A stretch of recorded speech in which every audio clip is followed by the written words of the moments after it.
Good morning, good afternoon, good evening. How are you all doing? I bring you greetings in the name of the Lord. I'm your servant, Minister Henry.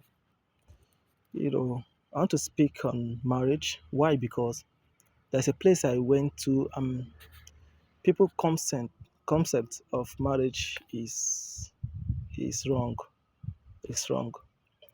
Now I note this that I'm not married yet, but I have little understanding about marriage. I'm speaking based on Bible reference. Okay, and based on things I've seen so far in the world, happening in the world right now. Now, what is marriage? Marriage is what? A union between what? A man and a woman coming together to what? To become what? Husband and wife. A union between a man and a woman coming together to become one as husband and wife. Now, I want you to know this. Marriage is not just an ordinary thing. It's a covenant. It's a covenant between, you know, two people. Okay? Two people. Remember, a covenant is an agreement between two or more people. But this particular covenant now is between two, the man and the woman. Okay? There should be an agreement between the man and the woman. If there's no agreement, then there's no covenant. I overheard, many people. Some people will be saying that in marriage you just have to stay in there and whatever thing you see in that particular marriage, you should just take it like that. It doesn't work that way. The world is advancing, and in as much as the world is advancing, we need to seek for God's wisdom. Even the Bible said that wisdom is profitable to direct. We need to seek for God's wisdom. A lot of people have lost their life in the name of enduring, marriage.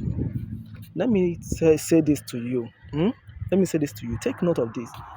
If you get into marriage blindly, what do I mean by blindly? If you don't, seek for God's direction and maybe eventually marry the wrong people, the wrong person, or maybe someone that pretend for years or for months, and you get married to such a person, and suddenly you start seeing the person exhibiting some funny characters. You have called people, you have called your pastors, you have called counselors to talk to this such a person, and the person still remain with such character, still retain such character without feeling remorseful of changing. I think the best thing is to just to leave the marriage in order to safeguard your life. I repeat again, if you know got married blindly, you didn't seek for God's direction, you didn't seek for God's leading, and you got married to the wrong person, and along the line you have prayed for God to change such a person, and the person is not changing. You have called people to counsel such a person, nothing is happening. Your pastors, nothing is happening. The best thing is to quietly leave such a marriage to safeguard your life. Don't say because of what people will say, or maybe you still retain the marriage, you end up losing your life. That is just the plain truth. You end up losing your life. And once you lose your life, that particular person will make heaven. Yes, that particular person will end up repenting and make heaven. Because that's the way devil works.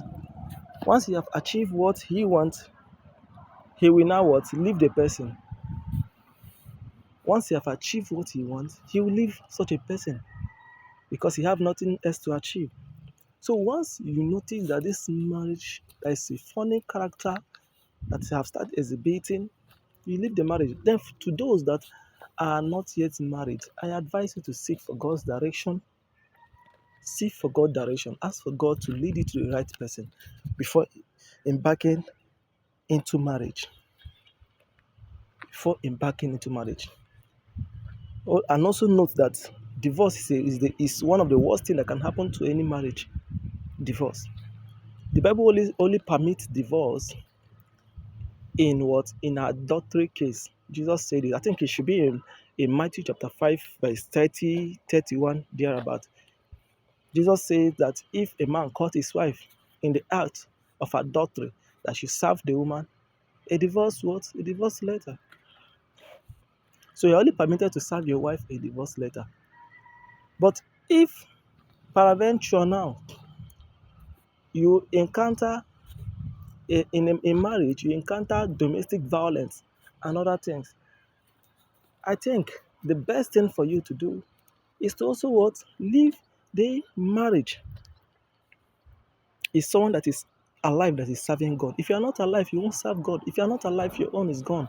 I'm not advocating for divorce. I'm not advocating for failed marriages. No, I'm not advocating for anything such as that. But what I'm advocating for is that you will ask for God's direction before embarking in what? In marriage. Don't just marry blindly. Don't marry blindly. Use wisdom. It says that what wisdom is profitable to direct. Ask for God to provide such a person that will understand you, that will, you know, move with you, that will work with you. That is what you should be asking God for. And some of you, when God have, chosen such a person for you, you start, giving God choice. You start telling God the choice that you want. Sometimes God respects our choices, but at times we have to allow God to do what He knows how to do best. Okay, Jeremiah chapter 29, verse 11. He has a very good plan for us. Okay, He has a very good plan for us. Just like I said, if you get into marriage blindly and you start seeing sometimes, because there are a lot of people that during the period of courtship they pretend a lot.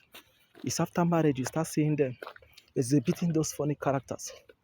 If you come across such people and eventually you got married to such a person, the best thing is for you to just pray for such a person, ask for God to change the person, call your pastors, call counselors, elders, deacon and deaconess to talk to such a person.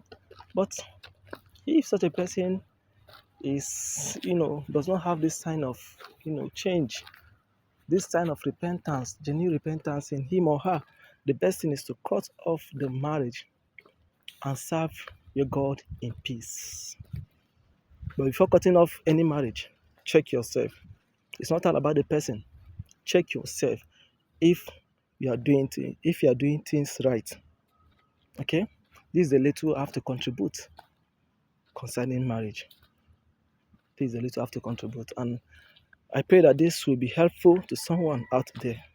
God bless you all. I'm still your humble servant, Mr. Henry. Shalom.